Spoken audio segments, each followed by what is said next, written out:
The next phase of the lecture concerns war. War has been a global reality throughout history. From tribal skirmishes to the vast, total conflicts of the 20th century, there is surely much to be regretted, but nothing at all to be denied. Why violence? Violence against one's fellows seems to be endemic in every age and in every civilization, and it is, very obviously, the stuff of history. Violence sponsored, legitimated by political communities seems to have been a particularly potent form because it has the resources to unleash more destruction on systems and on countries and indeed later on the whole world. The celebrated philosopher of war, Karl von Clausewitz, a German writing in the early 1800s, pointed out that war was like dueling, but on a more extensive scale. It was an act of violence, he said, intended to compel our opponent to fulfill our will. Hannah Arendt, the great 20th century Jewish political philosopher, quite rightly pointed out that academics, though they obsess about war and military history, very rarely consider violence as a phenomenon worth studying in itself. So studying wars and battles, of course, it's commonplace, but the structure and reasons for violence were often very poorly understood and very little studied. This has changed a degree over recent decades, but it is something that I invite you to reflect upon throughout the course. The existence of war, the persistence of war, the global realities of war can and should raise disturbing questions for us as human beings. Under what circumstances can a recourse to violence be had, if at all? How has war changed? How has war shaped society over the course of many centuries? The study of violence also raises uncomfortable questions about the usages of technology, and science indeed. Technology is never neutral, you could say, neither historically speaking or now. In particular, the instinct for violence has created and fostered the demand for destructive technology. Since, you could say, the dawn of history, though that is not, we're not concerned with all of that. This too will be part of world history, from the musket that we'll look at today to the atomic bomb that we'll consider in a later class. We're going to be looking at a story of greater and greater sophistication achieved in the art of killing and of maiming human life. Our brief is to deepen our understanding of the evolution of warfare in the global context in the early modern period. Again, our date lines for that period are about 1450 to 1800.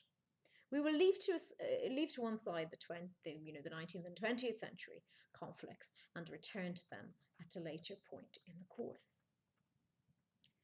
Let me begin by presenting to you an item, or rather a series of items. I asked you to conjure it up in your head. It's an item that you would find in the Victoria and Albert Museum in London. It's an old ivory chess set. This set was recovered from a ruined palace by the British in India in the 1790s.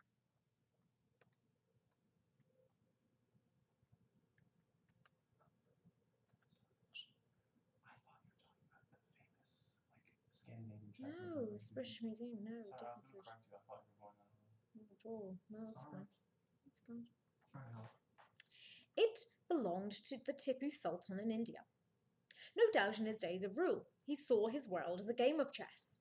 No doubt he sought to implement strategies that would win him the game, but he failed. The British took the state of Mysore, his state, in 1834. The pieces are revealing. One side carries swords and shields. There is no doubt that we are looking at the defences on a miniature Indian territory. The other side wears tricorn hats and are armed with muskets. Their officers have culturally adapted and are arrogantly riding on elephants. These are actually the East India Company troops. Now, I think I mentioned to you the East India Company the last day, and we'll certainly get to talk about it more, but it was a trading company set up in the 1600s, which eventually became the main power in India. So the troops of the hats and the muskets are Englishmen. This chess set is a point of entrance, I think, into global differences in the conduct of war and the potential imbalances in these conflicts as they came to be in the 16 and 1700s. From the period from this period onwards, the chess set scenario was repeated hundreds of times. Europeans, with their sophisticated arms, artillery, and techniques, with their very confidence in using the new forces and combining them with the old, were unambiguously superior in battle, as other parts of the world learned to their cost. Force was the language of Europe, a language that they spoke, you could say, or came to speak in due course more competently than anyone else. This was thanks to what historians have taken to calling their military revolution. The military revolution. And this idea that Europe spearheaded, if you'll forgive the pun, spearheaded a military revolution comes from one historian called Michael Roberts, who gave a lecture in Queen's University Belfast back in the late 50s, I think it was, in which he made the case quite convincingly. Now, the theory about the military revolution is that in the period 1560 to 1660, Europeans developed the portable musket. This replaced the lance and the pike. Europe built huge armies, some of them grew tenfold in this period. And it had it began with love affair with gunpowder, its new favourite explosive. And thus its wars became more all-consuming than ever before. Of course, saying it's European invites some nuances from the outset. That potent mixture of saltpeter, charcoal, and sulphur, gunpowder, had been invented in China as early perhaps as the 9th century, and they had certainly used it for military purposes in the 12th. But it became, in European hands, destructive energy par excellence. It became 300% more powerful than it had been in China. And this was thanks to their using of the technique, but also advancing it and developing it. So it was their new favourite bad toy until the 1800s, when it became to be replaced by other explosives.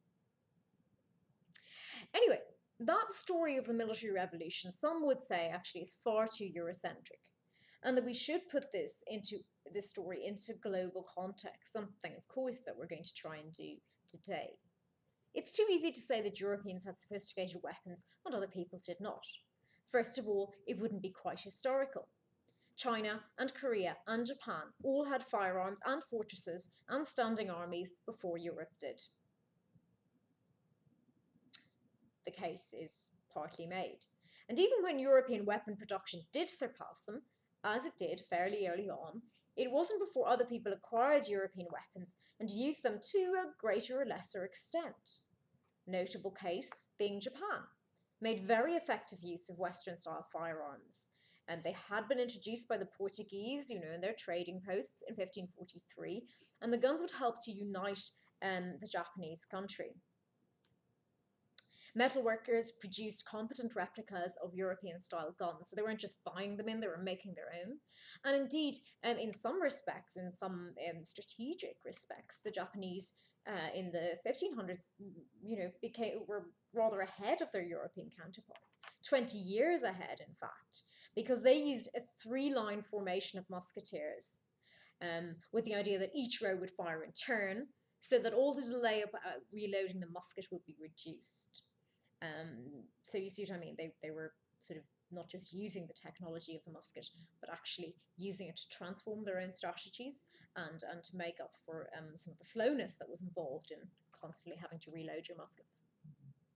Still, for all that, I should say, it was only the foot soldiers in Japan who used muskets. The elite warriors, the samurai, still had their swords, and the samurai were 6 to 8% of the population and had, of course, a very high social status.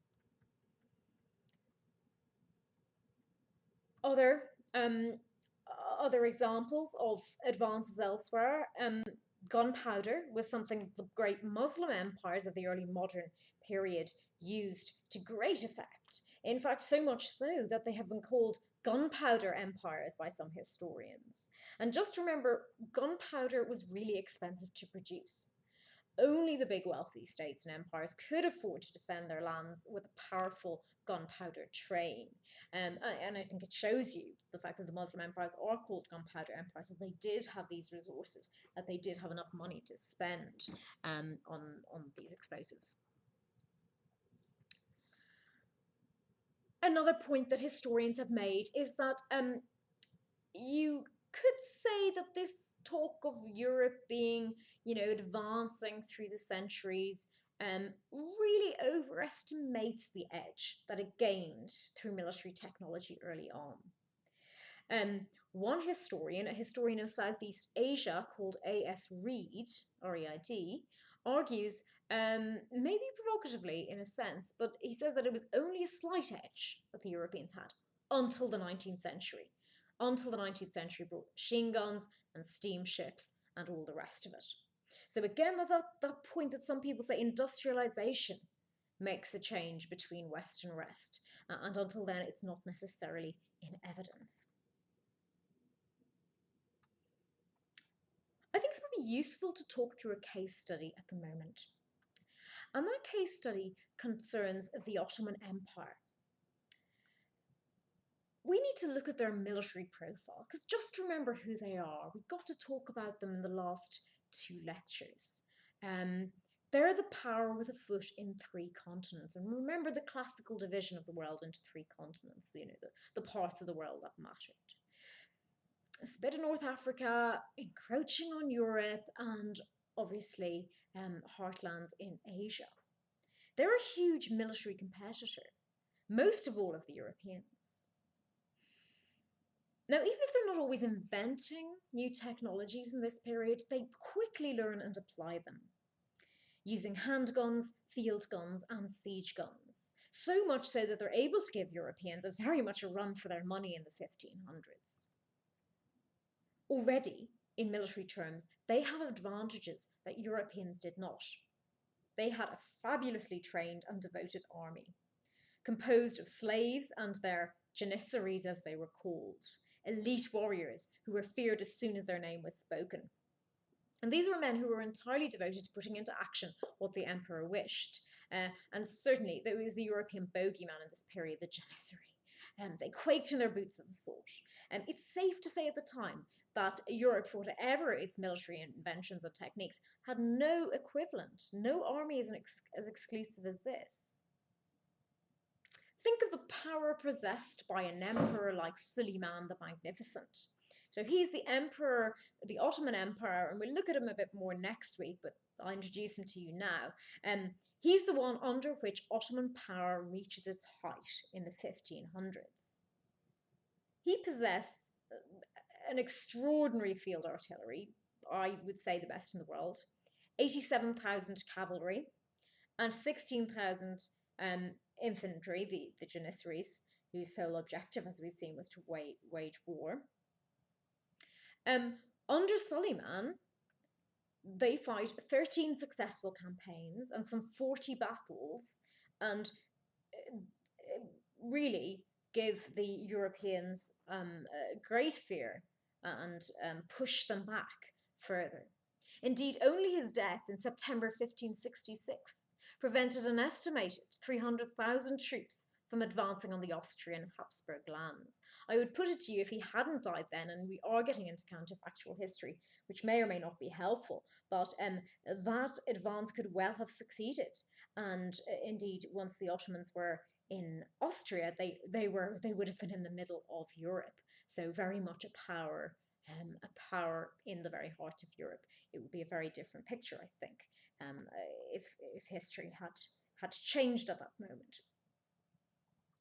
Faced with all this evidence of the 1500s from the Ottoman Empire, the convincing evidence of military superiority, you're left with the question, why do they not achieve victory, ultimate victory of the Europeans? Well, there are interesting factors here that I think are worth bringing out. First of all, you could say, well, the Europeans were at the cutting edge of technologies, and that's true. The Ottomans were very quick at learning, very quick at adapting, but they were playing catch up. For instance, the Europeans developed petard bombs for blowing up walls first. They do it earlier, and then the Ottomans have to learn the art afterwards. Second of all, you could say the Europeans built stronger and better fortresses. Thirdly, there was a matter of weaponry, and it wasn't that one side's weaponry was worse than the others. It tended to be a matter of priorities. The Ottomans built big artillery. Europeans concentrated on mobility. And as it happened, the kinds of wars they were fighting seemed to favour mobility rather than the huge artillery pieces the Ottomans so valued. Fourthly, there was the point about the sea and sea warfare, because just remember how important that was. Remember the Ottomans and the Europeans, they're really fighting in the Mediterranean a lot of the time, because that's the point of contact, that's the controversial spot, if you like, for trade and exchange. The Turkish Navy never developed the flexibility in ship design or strategy achieved by its European counterparts. The Spanish and Portuguese, as we saw with their ocean-going vessels, they modified their galleys so that they were capable of both trading and fighting. And they were able to counter both the Ottoman fleet and the merchant shipping, which is composed solely of galleys. So the Ottomans always had more ships, and they put more ships out to sea. But the Europeans, that they had fewer, had probably a better fleet and certainly superior cannon fire, which mattered ultimately in the great battles, for instance, of Lepanto. The case study of the Ottoman Empire versus Europe in military terms in the 1500s may remind us of some global imbalances as regards military matters that would eventually give Europe the upper hand in conflicts that depended on force. And I'll go through some of them which will take us out of that, fairly narrow example of that sort of Eurasian region, and look at some broader patterns across the world.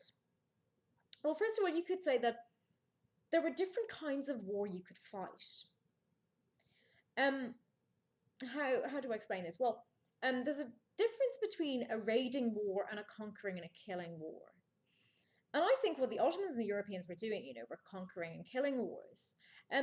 But not every country prioritized that kind of warfare. So Europeans fought for land, and they generally fought to kill. But some nations or some communities fought to enslave. This was true in Southeast Asia. This was true in sub-Saharan Africa, for example. It was also true in the Ottoman Empire, because they did fight at times to enslave, but they did also fight to kill. But yes, so in a sense, just a different way of doing warfare, different reasons for going to war, and that could affect how ready people were to destroy their enemies, for example. One illustration which will serve to back up that point is this. The tribal chiefs of Guinea in 1788 admitted that their first aim was to enslave, because then they would sell slaves to Europeans and thus earn a profit. So that was an interesting point in itself. Secondly, guns. Okay, so European guns are global commodities. They are sold everywhere. They're sold in Asia through those factories that we talked about last week. They're sold in Africa and, of course, in the Americas. But guns meant different things in different cultures. And I suppose the classic case of difference is Africa. I mean, Africa is awash with guns in the early modern period, because they're buying them from principally from the Portuguese. Are quite ambiguous about selling Africans guns, but the Protestant Dutch and the English have no such scruples. So anyway, guns come in constantly, 1600s, 1700s on, and even the 1500s, it's true. So you'd say that could have transformed, you'd say that could have given Africa an equivalent military revolution. But actually it didn't.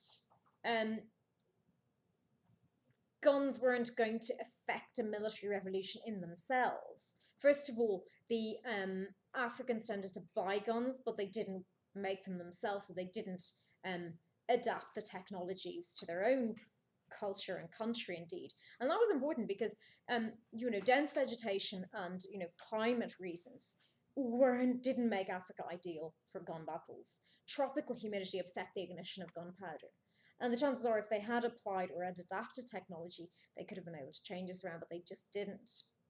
And secondly, because they wanted to enslave rather than to kill, they often shot to wound. Um, and the wounds, I'm afraid, often did kill. They turned gangrenous, and people died in even more agony. Um, and thirdly, also, the gun was seen in African culture as a symbolic indication of power, and even more than it was a killer weapon. The shock and awe factor might have been bigger than its, capacity as a tool of destruction. So, for all those reasons, that didn't translate into a military revolution European style. A third point, showing global imbalances of power and why they came to be. Well, you could say that Europeans showed, on the whole, greater flexibility in adapting their methods of violence according to particular circumstance. On their own territory, they were pretty used to those set piece pitch battles. Um, but they quickly realised they couldn't use the same strategies elsewhere. Native wars, so wars with people whose technologies were less sophisticated but whose knowledge of their own terrain was so much greater, they often privilege what we now call guerrilla warfare. The short bursts, the quick engagements, the unpredictability of it all. Guerrillas would have been a law unto themselves, moving from engagement to engagement with a freedom of action and then disappearing into the crowd or the hills or into the plains. That was their strength. Now, very quickly, Europeans realized that sometimes that's what they were up against. Not so much in the case of the Aztecs and the Incas, because they were very settled civilizations, but especially with the more mobile, the more nomadic peoples. I've got a book here from fifth. Well, I don't actually have it here, but I've got a quotation from it here. It's a book by a Spaniard, de Vargas, Bernardo de Vargas, and he writes it in 1599, published in Madrid. It's called The Armed Forces and the Description of the Indies. And he just says that all those things that the Europeans have learned on the ground when they've been fighting with each other, as they've done constantly, and when they've been fighting with the Ottomans, are actually useless in the New World. They're completely redundant. And what he says instead is that we just need to do these search and destroy command missions. We need to adapt to a new environment, conduct a different kind of warfare. So they do, and I think maybe that's one of the reasons why they do manage to gain more power in the long term, quite simply because they change their methods depending on their context. Fourthly, animals. What role did animals play, really? Well, certainly the tops in the world for using animals are the Europeans and the Ottomans, and they use horses brilliantly. We saw how cavalry was such a shock in the New World. Remember, there are only a few horses there at the capture of Tenochtitlan, but it seemed so shocking to the Aztec citizens of the city. So that was one thing. They used it very effectively there. India, of course, had elephants, which are used, but again, maybe the horse is supremely mobile, so makes up for that. China, the Chinese armies didn't have as many domesticated animals and tended not to be as good at using them. But just remember, animals could be overused, and the Ottomans in this period remain a heavily cavalry-based army, and the Europeans turn more and more to infantry. Now, problem being that the Ottomans have problems using firearms and cavalry, and the Europeans developed the technique of using firearms on their horses rather earlier. And the Ottomans didn't really solve it until the 1500s. So presumably before that point, there were a lot of men, riding horses who shot their horse and rather than shooting their enemy. So that can't have been very helpful. Fifthly, and I think this would have come out when we were talking specifically about the Ottomans, but it's just the different priorities in terms of the kind of weapons used. Islamic societies built huge artillery.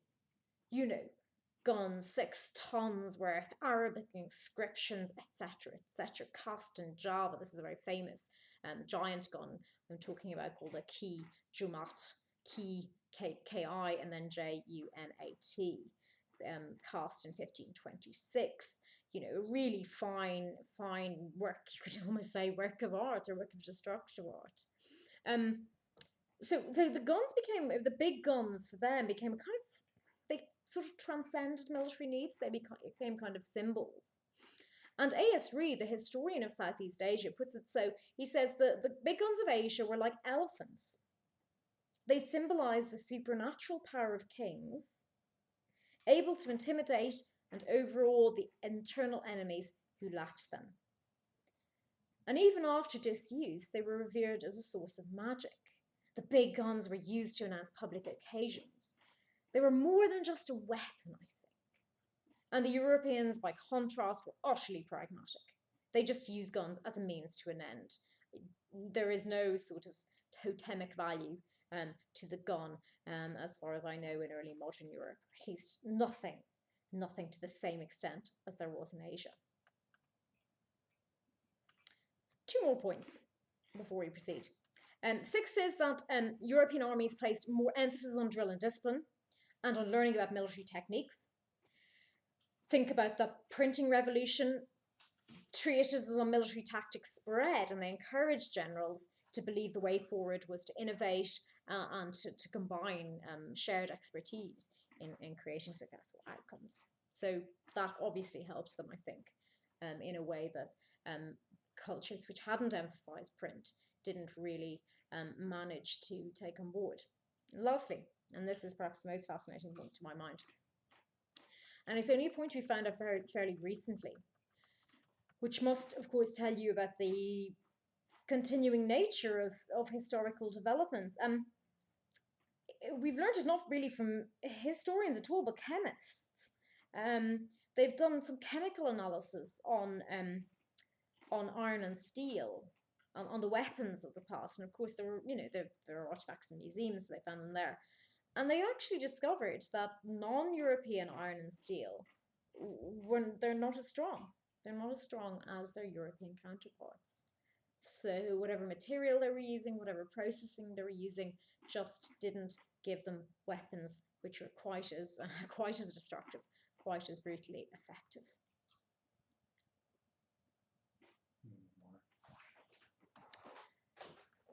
So, thought for you, I'll leave it with you at the moment, but think about it. Does the military revolution account for the rise of the West? And if so, from when? Can you talk about that story from the 1500s on? Yes, to an extent. No, in another way. Do think about power and its imbalances in the world, and how war does have its part to play, and violence and the technology of violence all have their part to play in ensuring the kind of balances and imbalances that we end up with. Right, we'll pause there now, and I will come back for the third phase of the lecture.